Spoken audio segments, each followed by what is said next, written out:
Today I'm talking to you about children's mental health with incarcerated parents. I'm James Ardis. I go by JJ.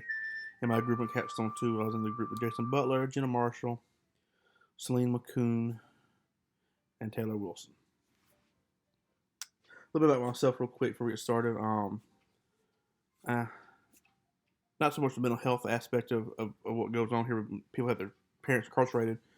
More of I see it, how it affects them, the anxiety and the other things. Being a police officer, I've seen it where we take the parent from the house.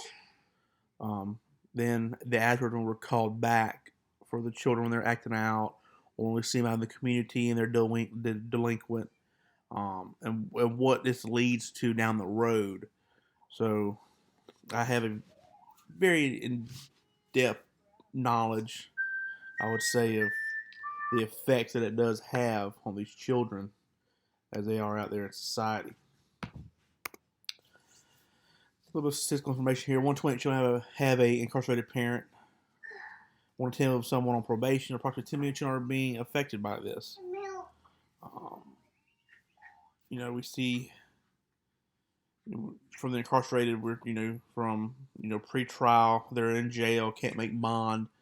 They're in there for ever how long it takes before they go to trial, and then once the trial does come to the sentencing phase, which is anywhere from time served to life in prison. I guess I would say definitely having a parent get life in prison will definitely affect you. There's a negative impact associated with a parent being put in jail. Emotional trauma, just the parent being plucked from the house. 2 or 3 in the morning. Something's happened. Mom, dad's been in a fight. They've been fighting. There's been, I've had cases where I've been there. There's been a murder. There's been children on scene. Just emotional trauma, just the event. And then here we go. We extract their mom or their dad from their house and take them who got gosh knows where for ever how long they're going to be there. That's emotional enough. It does cause long lasting effects, PTSD. It does cause negative view of law enforcement, because every time they think they see the police come to their house, they're going to take their mom and dad. It also gives the children a lack of security.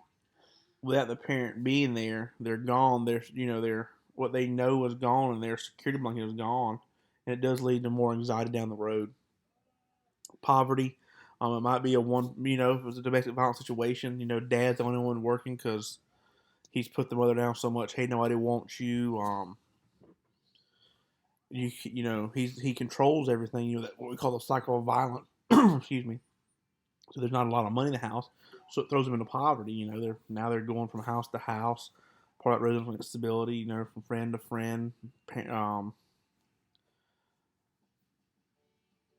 relative to relative, just kind of like house bouncing. And there's no money, so they're probably just getting basic food stamps or substances to survive, and kind of leave that.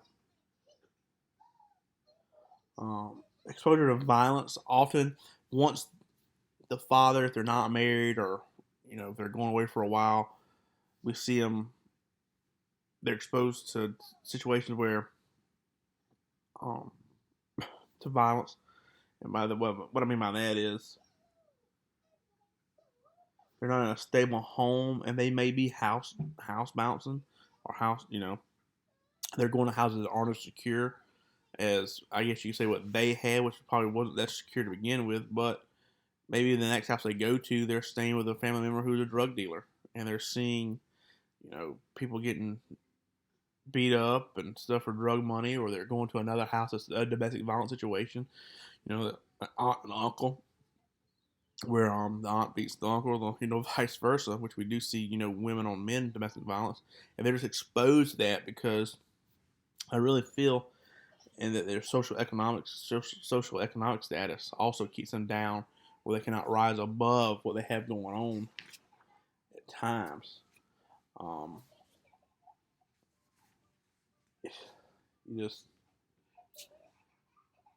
it's a very sad situation, when you go in there and you see this. But their child separation issues, they do have emotional issues. In infancy, it's not that big of a deal because the child doesn't know that the parent's gone. But once you get around that, 2 to 6 year old age, that's where you see the greatest effect of the emotional issues. Um, with mom gone, they've lost that sense of security. Um,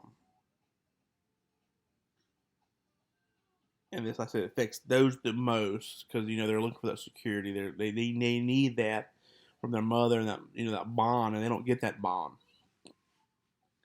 Psychological concerns, it goes back. Like you see the picture. I haven't seen my mom in 2 years.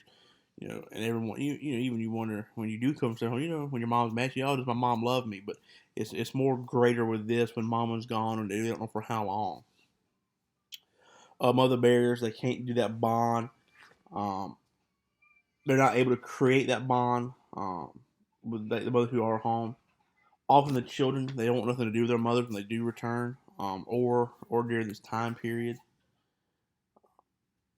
So that also has a that barrier. They don't want nothing to do with the other parent. The children are at greater risk for delinquency. They don't have that parental support. If mom's gone and dad is still in the house, you took that mother part away, and you're not a true whole family, so you cannot build the. It's part of my little girl in the background. You cannot build the ties that a family has. You can just believe those values are instilled in you, and if you can't get into a child, if you can't get those values, those ties built in, then you've lost the family element, and then they're going to try and fill that void whatever way they can with positive peers or negative peers. And sometimes, and I hate to say it, but sometimes we see the negative peers come in. One of these situations, a young lady I went to high school with, and I worked with in the police department several years ago. She was one of our dispatchers. She had a wild night, had too many to drink, drove home and killed a man on a bicycle. The next day she calls and we finally figure it's her. She goes away for 7 years. She had a little girl. So for 7 years, this child didn't have her mother. Um, she did go see the mother, in prison. But now that she's returned to society, the mother has, instead of, hey, let's try to build our relationship, off of feelings and building that trust back up. No, she's filled this child with material things, golf carts, phones, cars, all this other stuff. Instead of gaining her love back from the barrier that she created by her mistake, she's buying the child's love back, and now we're having trouble with the child. On the home side, we're having to go out and deal with her. She's become delinquent. She's vandalism some churches, some churchyards. She's riding up and down the road. She's having men come over at night. And she's causing a real headache for her grandparents that has took on to raise her while her mother was incarcerated. This is where we see the most trouble that I see, because we deal with more men incarcerated than we do females. Behavior issues, acting out. I don't know if they're, I don't say it's class clown kind of stuff, but they're doing stuff where they're trying to, get out there and be funny. We got these situations. I've been law enforcement 15 years. I've been in Suffolk County, where I'm at currently now for 13. I did 2 years in Phoenix, but since I've been here, we've been with these two twin boys. Father went to federal prison for several years, decades, 30, for drugs. They've been gone during this time period. One brother shot the other. Substance abuse is a big thing here for them. Heroin, meth, cocaine, crack, you name it, they've done it. Their aggression is off the charts. Not recently, about 8 years ago, we went over there to do a welfare check, looking for one of their cousins. And myself and the other deputy working that night, we go in the door and their cousin's in there, and they brutally beat their cousin because of something he said to one of their friends. This is their own family. If they'll do it to their own family, they'll do it to anybody in public. They beat this young man so bad it split his jaw open, and when you talk, you can see his back row of teeth. The delinquency party also mirrors the thing with the mother. about that lack of family ties. They look for acceptance. I believe anywhere they can get it. Gangs, other delinquents, um, and then the funny thing about this, they're two twins, and they dated two sisters. One was older and one was younger. And the sisters come from a pretty decent household. Mom and dad was involved in a little bit of drugs, but they sucked those young ladies into their realm, and the females became delinquent. The mother went to jail. It's kind of like it's a cycle, and as a law enforcement, a society, we got to figure out a way to break it. Either we cannot let people break the law and let them get away with it, but maybe decriminalize some things, marijuana. I know it's a hot topic right now. Don't know. But we just see this delinquent thing. And then as they do it, they do it in their early childhood or their early teen years. It does carry on into adult life. Just a couple nights ago, I was working. I locked up one of the twins for assaulting his child's mother, and it's just a cycle. I talked to older police officers who knew their dad, and their dad was the same way. It's just history is repeating itself with his family, and they have several children with unwed mothers. That mother they didn't marry. I just know it's going to keep on with that generation. Luckily, I only got 12 more years left. Hopefully, I won't have to deal with their children. Stressors of the adolescents are hiding their parents' incarceration. In the Johnson,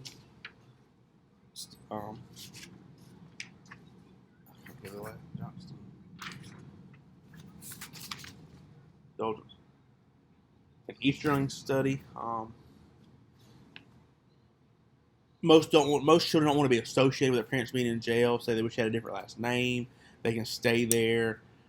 They downplay it as much as they can. They don't want.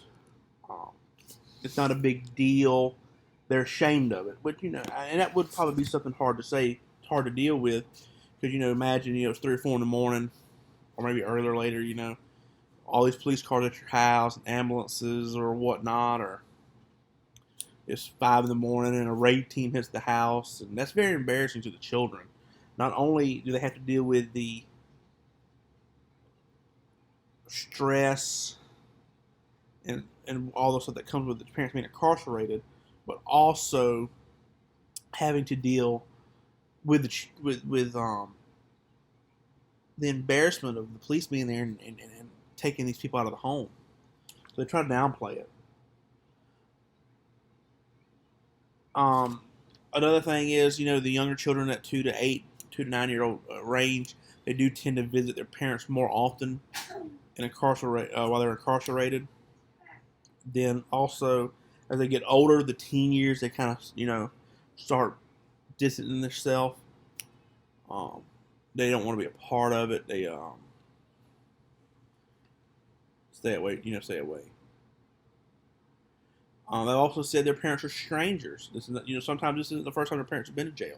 Maybe they did go to jail when they were, in that 2 to 6 year old range, and they remember it. Then gets out, and of course recidivism. They go back and come out, and they go back, and they come out, and they go back. We really do have a revolving door criminal justice system. So it goes, hand in hand with family separation. With that revolving door, they're going back and back and back, but we're not teaching them in the prisons and in the jail how to better themselves, how to not come back, how not to go back to jail. I recently interviewed, side note here, recently interviewed to become a jail director here in our local county. And that was one of my things. We need, I guess, sociology degree. We need to bring in programs to how to be dads, how to be moms, how to be parents, how to reintegrate into society, and abide by the norms of society, and not get, and when they when you violate, they know which y'all know, when you violate the norms of society, you get sanctioned and all this stuff. But it's just something I think we can do to reduce the family separation.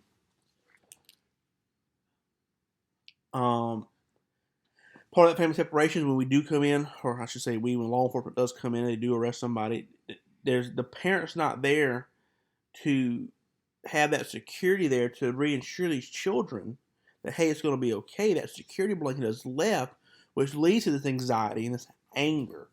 Um, Part of the anger is children, young children.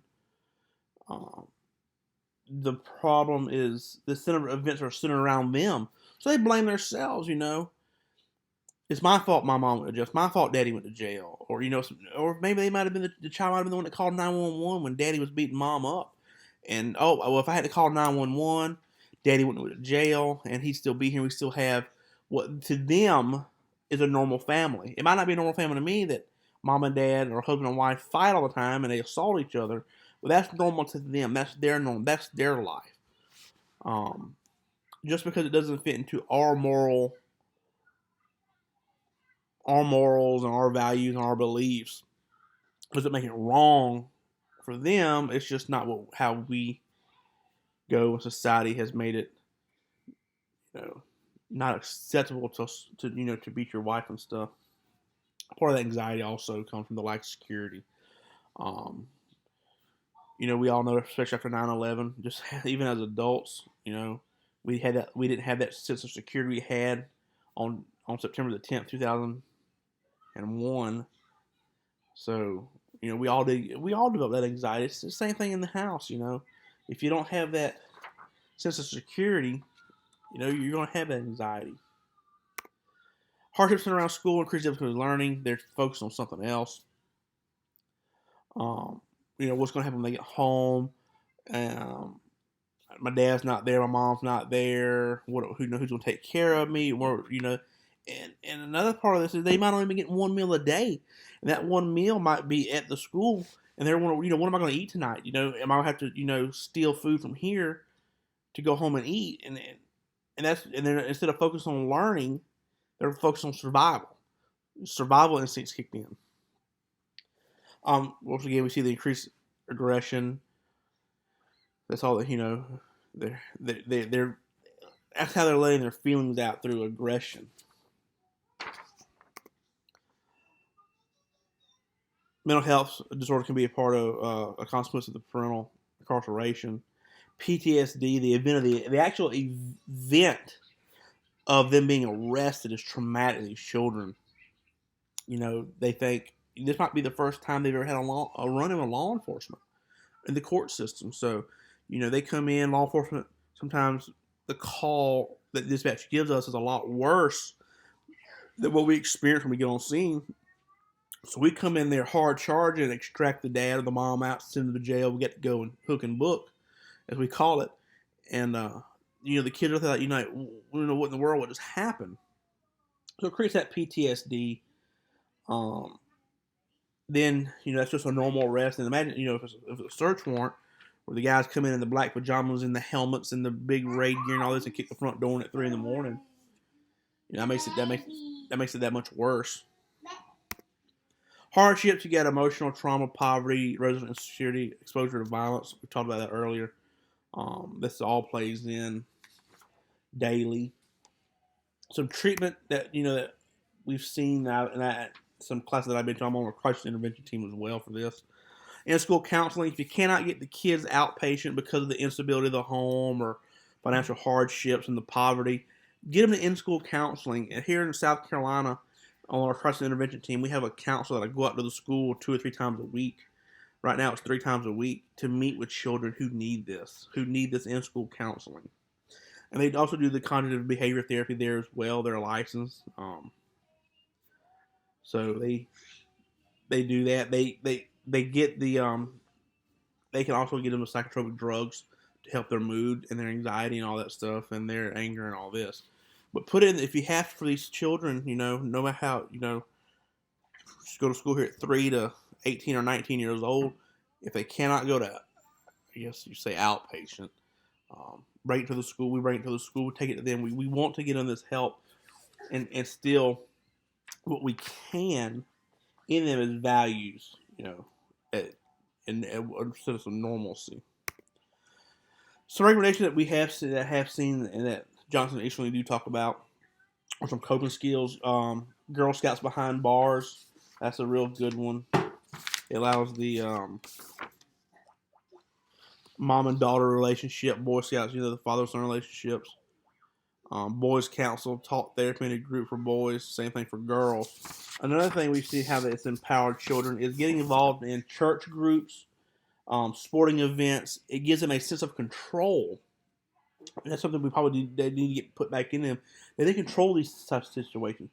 It helps build confidence and it expresses negative feelings. If they are aggressive,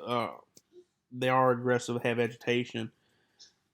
They go out there, whack a ball, playing baseball, throwing a football, tackling people. It gets rid of that built up aggression inside of them, and it helps them more um, deal with those feelings and stuff. But the thing is, like I said, the main thing does it gives them that sense of control that they need and that they're lacking by what has their parents being sent away for years at some point, sometimes decades, half a century. It lets them get a little bit of that sense of control. Keep calm. If the children know that if they do need help, they can go to their school counselors. I know Arizona has a program, South Carolina has a program that they can get the help they need. Here's our references that we use for our group. Stay tuned here shortly, and I will definitely give you some food for thought and questions. I thank you for listening.